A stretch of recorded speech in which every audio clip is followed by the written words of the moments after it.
Hoje vamos ver como é que se faz um coq au vin, do mesmo jeito que os nossos ancestrais gascões faziam a thermidor. Você precisa de colher de pau, frigideira, tabuleiro untado, fogão, forno de micro-ondas, multiprocessador, uma balança, xícara das de chá ou de café para medir a farinha e o azeite, cebola e do frango, é claro.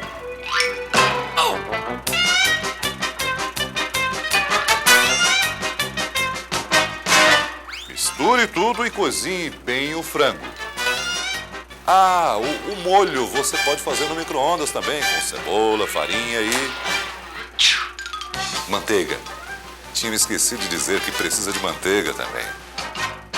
E é claro, não esqueça de misturar cada vez mais.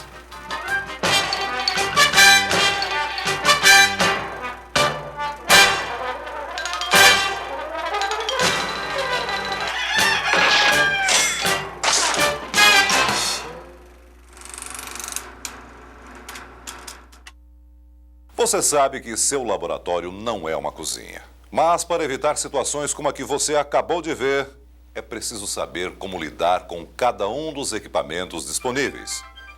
Além disso, a qualidade de qualquer teste laboratorial depende também das boas condições de operação dos instrumentos e equipamentos utilizados. E o que pode causar o mau funcionamento de um equipamento? O emprego inadequado, o excesso ou mesmo a falta de uso de qualquer ferramenta de trabalho podem modificar o seu padrão de desempenho.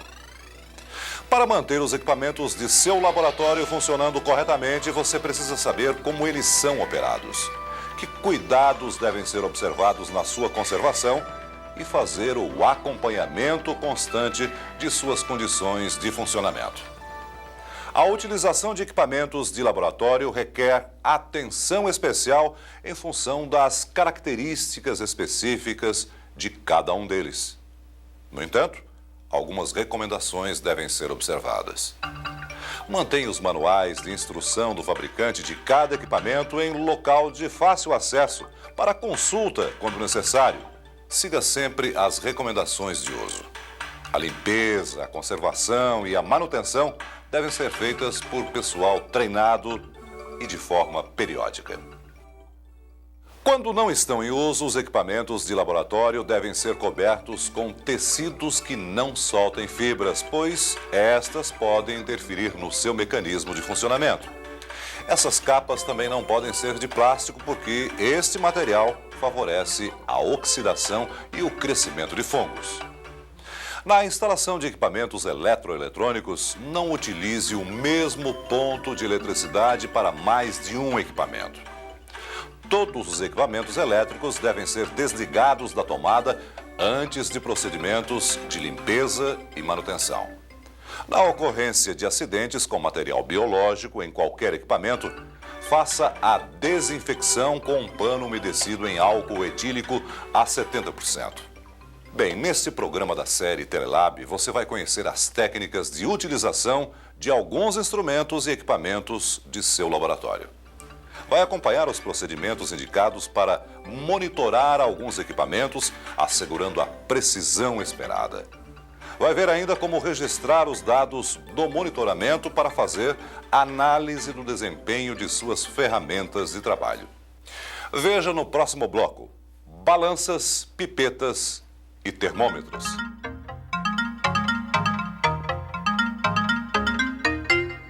No seu trabalho, frequentemente, você precisa medir temperaturas, volumes e pesos. Todas as balanças do seu laboratório devem ser calibradas no local de instalação por instituições credenciadas. Independente do tipo de balança utilizada, a instalação deve seguir as instruções do fabricante. Além disso, você deve escolher um local sem interferência de equipamentos que promovam trepidação ou vibração. Preferencialmente, a bancada não deve estar encostada em paredes. O local deve também ser afastado do uso de água ou substâncias corrosivas e livre de correntes de ar que possam interferir na pesagem. Acompanhe agora como fazer uma pesagem de forma adequada. O primeiro cuidado a observar é conferir se a balança está nivelada. Não coloque as substâncias a serem pesadas diretamente sobre o prato da balança. Utilize papel de pesagem ou recipientes apropriados que não reajam com a substância. Para fazer uma pesagem em balanças mecânicas, siga as seguintes instruções. Antes de qualquer pesagem, destrave e zere a balança. Pese o papel ou recipiente de pesagem. Anote este peso e some a ele o valor correspondente à quantidade da substância a ser pesada. O valor final encontrado é o total a ser pesado. Marque ou adicione na balança travada o peso correspondente ao valor final. Adicione a substância sempre com o dispositivo de travamento acionado. Destrave a balança e confira o peso. Repita esses procedimentos até encontrar o valor determinado. Atenção! Ao adicionar ou retirar substâncias, acione o dispositivo de travamento ou retire o recipiente de pesagem do prato, para não forçar o mecanismo da balança. Note bem, existem algumas orientações específicas para fazer pesagens em balanças eletrônicas. Ligue a balança e aguarde pelo menos 30 minutos para a sua estabilização. Coloque o papel ou recipiente de pesagem no centro do prato da balança. Para tarar a balança, desconte o peso do papel ou recipiente de pesagem seguindo as instruções do manual do fabricante do equipamento. Após o uso, limpe delicadamente a balança com um pincel de cerdas macias. Quando possível, remova o prato, lembrando-se de travar a balança antes. Outra ferramenta utilizada para fazer medições são as pipetas. As mais utilizadas em unidades hemoterápicas e em laboratórios de saúde pública são as pipetas sorológicas ou graduadas e as pipetas de volume fixo ou ajustável, que podem ser monocanal ou multicanal.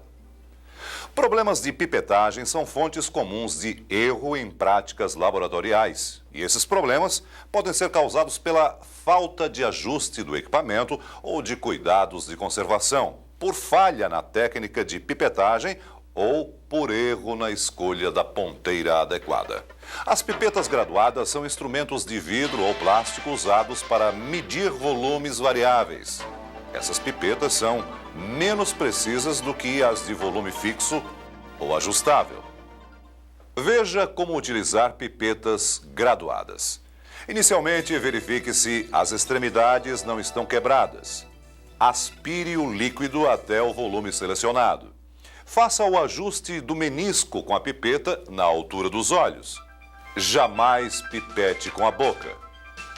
Após o uso, deixe essas pipetas de molho em solução de hipoclorito de sódio a 2% por 24 horas para garantir sua desinfecção e também para evitar que os resíduos sequem no seu interior. As pipetas de volume fixo ou ajustável são equipamentos de metal ou plástico de grande precisão, projetados para pipetar um único volume ou um volume selecionado dentro de uma faixa. Mas como utilizar adequadamente as pipetas de volume fixo ou ajustável? Olha, mantenha sempre a pipeta em suporte apropriado na posição vertical para evitar o depósito de partículas que possam provocar seu entupimento. Não deixe que a pipeta toque a ponta na base do suporte para evitar avarias. Inicie a pipetagem selecionando o volume desejado. Em seguida, acople a ponteira à pipeta fazendo esse encaixe na posição vertical. Cuidado! Se você apertar muito a ponteira, terá problemas no momento de ejetá-la, além de poder quebrar o ejetor. Pressione o acionador do êmbolo da pipeta até o primeiro estágio. Mergulhe a ponteira aproximadamente 5 milímetros abaixo da superfície do líquido. Libere o acionador do êmbolo de forma lenta e constante até a sua posição original, aspirando o líquido. Retire o líquido acumulado no exterior da ponteira, raspando-a delicadamente na borda do tubo que contém o líquido pipetado. Não limpe ou seque a ponteira com gaze ou papel absorvente para evitar erros de volume. Dispense o líquido também de forma lenta e constante, pressionando o êmbolo até o segundo estágio. libere lentamente o acionador do êmbolo até a sua posição original. Descarte a ponteira. Agora, atenção. Na pipetagem de fluidos voláteis, viscosos ou de pequenos volumes abaixo de 20 microlitros, você deve utilizar a técnica de pipetagem reversa. Nessa técnica, o acionador do êmbolo da pipeta deve ser pressionado até o segundo estágio. Para aspirar o volume desejado, libere o acionador do êmbolo gradativamente até a posição inicial. Para dispensar o líquido, pressione gradativamente o acionador do êmbolo até o primeiro estágio. Retorne lentamente o acionador até a posição de descanso. E como são feitas as pipetagens com pipetas multicanal? Bem, antes de iniciar a pipetagem com pipetas multicanal, verifique se todas as ponteiras estão bem acopladas. Utilize sempre ponteiras iguais. Durante o procedimento, certifique-se de que o líquido pipetado atinge o mesmo nível em todos os canais. Além de seguir as técnicas corretas, o que mais você pode fazer para evitar erros nos procedimentos de pipetagem? Olhe, verifique sempre se há algum componente quebrado, se há dificuldade no deslizamento do êmbolo ou se há vazamento no sistema. Mas como é possível saber se há vazamento no sistema? Fazendo o teste hidrostático. Veja como fazê-lo. Fixe cuidadosamente a ponteira na pipeta. Aspire água destilada até o primeiro estágio da pipeta. Tampe a extremidade inferior da ponteira com um dedo. Pressione o acionador do êmbolo até o segundo estágio, permanecendo assim por aproximadamente 20 segundos. Solte lentamente o acionador do êmbolo até a sua posição original. Retire o dedo da extremidade da ponteira e verifique se a água se desloca para o interior da pipeta. Se isto ocorrer, há problema de vedação na pipeta ou no seu acoplamento com a ponteira.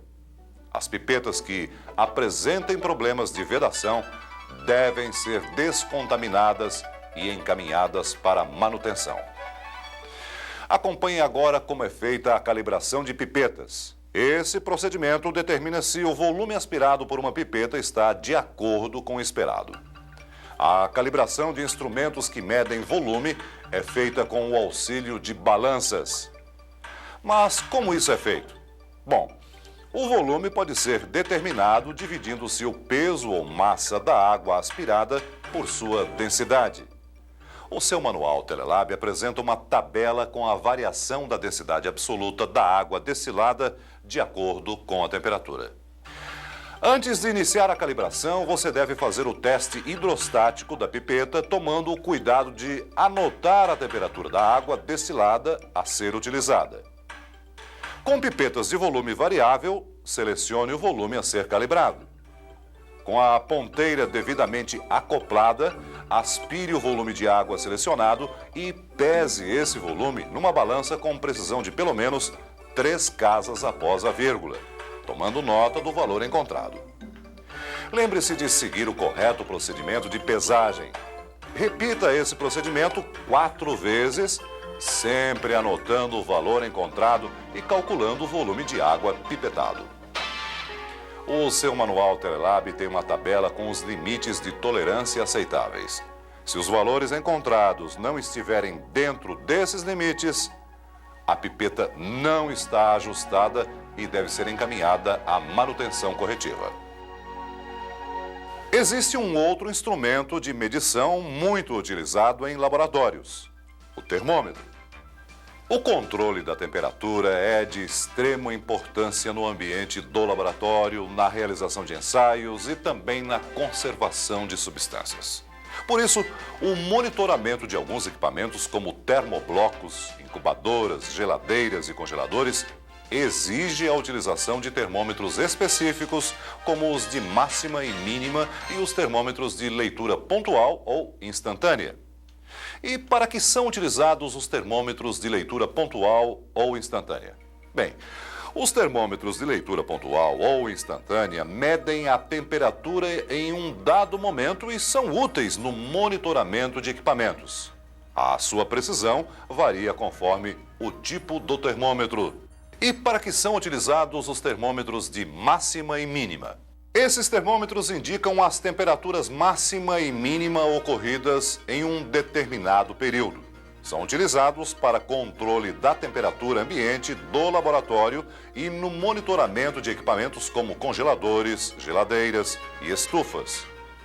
Os termômetros de máxima e mínima acusam o mau funcionamento de um equipamento, seja por problemas de manutenção ou por cortes temporários de energia.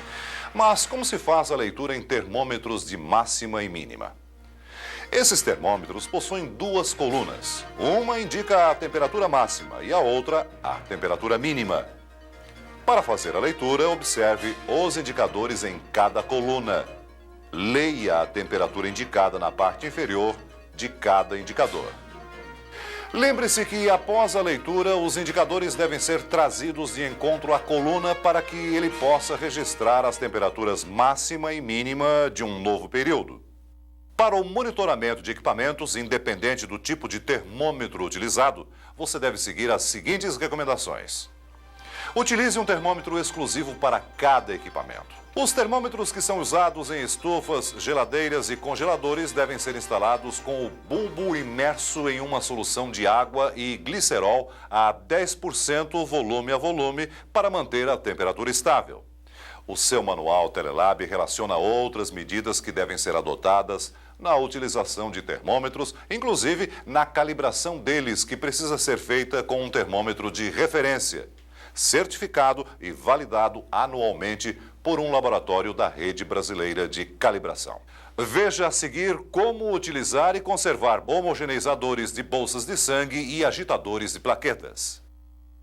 Nas unidades hemoterápicas é fundamental que as bolsas de sangue sejam homogeneizadas durante a coleta. Esse procedimento pode ser feito manualmente ou com o auxílio de homogeneizadores. Esses equipamentos garantem a perfeita homogeneização do anticoagulante com o sangue. Alguns modelos são capazes de pesar a bolsa e marcar o tempo de coleta. E quais os cuidados a serem tomados com os homogeneizadores? Bem, a limpeza deve ser feita com um pano umedecido em água e sabão. Retire os resíduos de sabão com um pano umedecido somente em água. Seque em seguida. Solicite a cada 4 meses que a assistência técnica calibre e ajuste, se necessário, a velocidade de homogeneização, o relógio e a precisão de pesagem do equipamento. Note bem, a homogeneização de concentrado de plaquetas deve ser feita em agitadores de plaquetas. Esses equipamentos eletromecânicos evitam a agregação plaquetária durante o período de estocagem. Eles podem ser rotativos ou de agitação horizontal.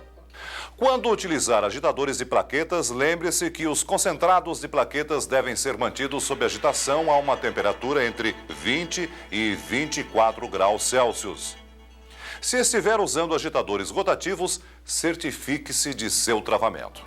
A assistência técnica deve fazer a cada 4 meses o controle da velocidade de agitação do equipamento. A seguir, veja os cuidados necessários na conservação de microscópios usados em exames bacteriológicos e sorológicos.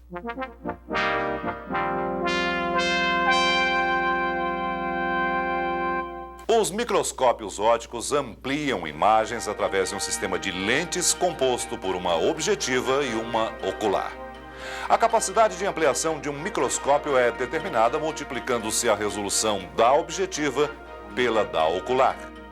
A maioria dos microscópios ópticos pode ampliar imagens em até 1000 vezes. Os microscópios de imunofluorescência devem ser instalados em local que possa ser escurecido no momento da leitura. Independente do tipo de microscópio, siga sempre as instruções do manual do fabricante. Umidade e altas temperaturas ocasionam a proliferação de fungos que podem danificar as superfícies ópticas. Na limpeza de microscópios, a retirada da poeira acumulada nos mecanismos de movimentação da lâmina, do condensador e de ajuste de foco deve ser feita com um pincel de cerdas macias. Após fazer leitura de amostras contaminadas, limpe o equipamento com álcool etílico a 70%. Nunca utilize substâncias oxidantes ou corrosivas na limpeza do microscópio. A limpeza de objetivos e oculares deve ser feita com papel absorvente macio embebido em uma solução de álcool éter. Nunca use xilol ou etanol 96%, porque as lentes podem descolar. Nunca toque as lentes com os dedos. Antes de limpar objetivas de imersão, retire todo o óleo com papel absorvente macio. Acompanhe agora os cuidados necessários na utilização e monitoramento dos equipamentos usados para controlar a temperatura na realização de alguns ensaios, no armazenamento e na conservação de substâncias e em processos de incubação e secagem.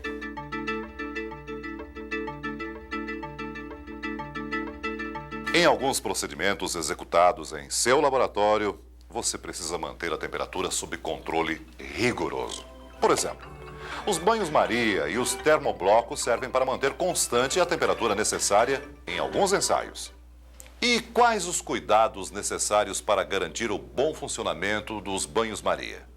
Bom, verifique o nível de água que deve ser suficiente para cobrir a resistência e o sensor de temperatura. Se necessário, complete o nível utilizando sempre água destilada ou deionizada. Mantenha o banho-maria sempre tampado para evitar a evaporação de água e a variação da temperatura. Como fazer o monitoramento de banhos-maria e termoblocos? Você deve fazer a leitura da temperatura em termômetro de leitura pontual ou instantânea uma vez por dia para controle da estabilidade. Registre esses dados numa planilha. Verifique também a temperatura do equipamento antes e durante a sua utilização. Existem outros equipamentos em seu laboratório que também são utilizados para controlar a temperatura de situações específicas.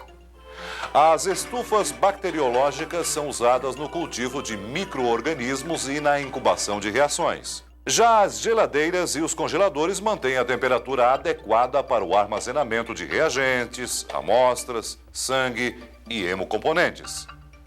Geladeiras e congeladores podem ter seu desempenho diminuído por outras causas. O excesso de gelo é uma delas. Sempre que houver uma camada de gelo superior a 1 centímetro, faça o degelo e a limpeza do equipamento. A abertura frequente e prolongada das portas de geladeiras e congeladores também prejudica o funcionamento dessas máquinas, devido ao aumento de troca de calor com o ambiente externo. Você viu que são muitos os fatores que podem interferir nas condições de operação de estufas, geladeiras e congeladores. Por isso, em laboratórios de saúde pública, o monitoramento desses equipamentos é feito todos os dias em 2 momentos distintos. Na primeira hora de funcionamento do laboratório, deve-se fazer 2 leituras da temperatura de cada máquina, uma em termômetro de leitura pontual e outra usando-se um termômetro de máxima e mínima. No horário de pico de utilização de cada equipamento, observe novamente a temperatura em termômetro de leitura pontual. Note bem, em unidades hemoterápicas, em função da alta sensibilidade do sangue e de hemocomponentes a pequenas variações de temperatura, o armazenamento desses produtos deve ser feito em geladeiras e congeladores exclusivos para esse fim. O monitoramento desses equipamentos de conservação deve seguir normas específicas. A temperatura para o armazenamento em geladeiras deve ser de 1 a 6 graus Celsius. Em congeladores, a temperatura deve ser igual ou inferior a 18 graus Celsius negativos. A leitura da temperatura pontual de geladeiras e congeladores deve ser feita a cada 4 horas com o registro dos dados em planilha apropriada. Esses equipamentos precisam ter mecanismos de circulação interna de ar para garantir a distribuição uniforme da temperatura e devem ser dotados de sistema de alarme sonoro e visual. E como fazer a limpeza de estufas, geladeiras e congeladores? Esses equipamentos devem ser limpos com um pano umedecido em água e sabão uma vez por mês. Antes de realizar esse procedimento, lembre-se de desligar o equipamento e esperar até que ele atinja a temperatura ambiente.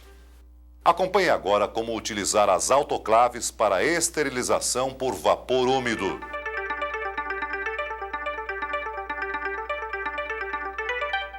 Nas autoclaves horizontais, a câmara de autoclavação recebe o vapor d'água que é gerado em uma caldeira externa. A autoclave vertical gera o vapor dentro da câmara de esterilização. Quais os cuidados que devem ser observados na utilização das autoclaves? Olhe, verifique sempre se o manômetro está zerado quando o equipamento estiver desligado e sem produção de vapores. Antes de iniciar o procedimento de autoclavação, confira o nível da água. Nas autoclaves verticais, certifique-se de que a resistência esteja submersa. Distribua os materiais na autoclave de forma a garantir a circulação do vapor. A sobrecarga do equipamento impede que o vapor atinja todos os materiais, com prejuízo do processo de esterilização. Verifique se as garras de fechamento estão firmemente apertadas.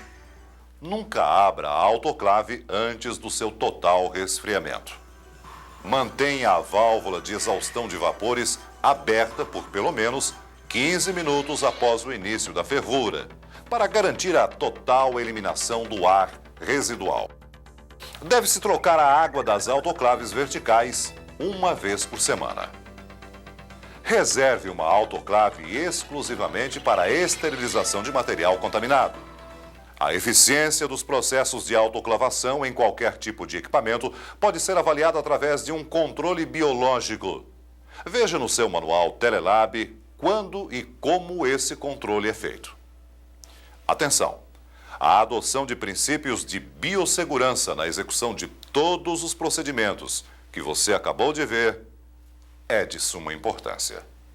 Faça o curso Telelab Biossegurança em Unidades Hemoterápicas e Laboratórios de Saúde Pública, que aborda esse tema em detalhes. Esse curso apresenta as normas que você deve seguir e ajudar a difundir para diminuir os riscos de acidentes em seu local de trabalho. Nesse programa você viu como utilizar, monitorar e conservar alguns equipamentos usados em unidades hemoterápicas e laboratórios de saúde pública. O manual aborda de forma mais aprofundada outros equipamentos. Junto com este vídeo, ele é uma fonte permanente de consulta. Estude-o com atenção e assista o vídeo quantas vezes quiser.